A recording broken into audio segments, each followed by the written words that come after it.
Hello everyone, welcome back to my another blogs. আজকের এই ব্লগটি হলো খাদ্য মেলা নিয়ে।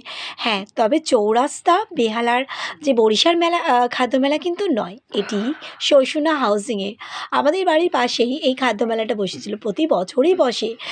আমি ঢুকেই দেখছি এখানে ওই চিকেন পকোড়া বানানো হচ্ছিল, তারপরেই ডান দিকে চলছিল ফাংশন, দুজন মহিলা গান করছিলেন আর এনার তালেই একজন মাতাল করে নাচছিল। কেউ না নাচলেও ইনি বেশ আনন্দ সহকারেই নাচছিলেন। যাই হোক, তো আমি চলে গেলাম খাদ্য স্টলে। কোন খাবারটা খাবো এটাই ভাবছিলাম। এখানে দেখছিলাম যে চিকেন পকোড়া ছিল, নানা রকমের খাবার ছিল। আমার ছেলে বায়না করছিল দই ফুচকা খাবে বলে। তো আমি ১ প্লেট দই ফুচকাই অর্ডার দিয়ে দিলাম ওর জন্য। আর এইদিকে না আমার পাশের স্টলে দেখছিলাম যে চিকেন বিরিয়ানি ছিল, সেটা ৳২০ য়। তাও আবার পকেট বিরিয়ানি। যাই হোক, বেশ ভালোই লাগলো কিন্তু। ছেলেও বেশ আনন্দ সহকারে খেলো আর আমারও বেশ ভালো লাগছিলো। ও বলল যে, "মা আমিও বিরিয়ানি খাবো", তো ওকেও দিলাম।